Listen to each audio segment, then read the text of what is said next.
జాతర అనగానే రకరకాల వస్తువులు, పిల్లలు ఆడుకునే వస్తువులు, ఆడవాళ్ళ గాజులు, కుంకుమ, రకరకాల వస్తువులు, పలహారాలు, ఫోటోలు, చాలా రకాలైనటువంటి షాప్స్, వింత వింత ఎక్కడో ఒక చోట దొరకని వస్తువులు కూడా చాలా జాతరలో లభిస్తాయి.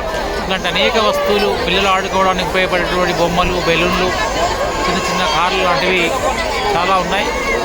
ఈసారి యొక్క సమ్మక్క సారక్క జాతర ఉత్సవాలు సింగరేణి చాలా ఘనంగా రామూరు మున్సిపాల్ సింగరేణి కలిసి ఘనంగా చేసినట్టుగా కనబడుతున్నది.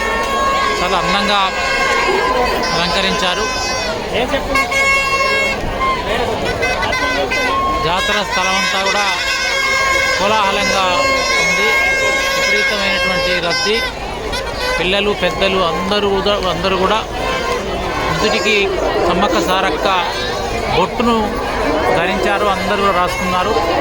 ఇక్కడ ఒక రకంగా భక్తి పారవశ్యంలో జనం మురుగుతుండడంతో పాటుగా ఆనంద పారవశ్యంలో కూడా మురుగుతున్నారు. నిజమైన ప్రజల జాతర ఇది. సామాన్యులు ఎక్కువ మంది పాల్గొంటున్నటువంటి జాతర. ఇక్కడ అత్యంత సామాన్యులు, పేదవాళ్ళు, మహిళలు, అన్ని రకాల వర్గాల వాళ్ళు ఈ సమ్మక్క జాతరలో మనం చూస్తాం.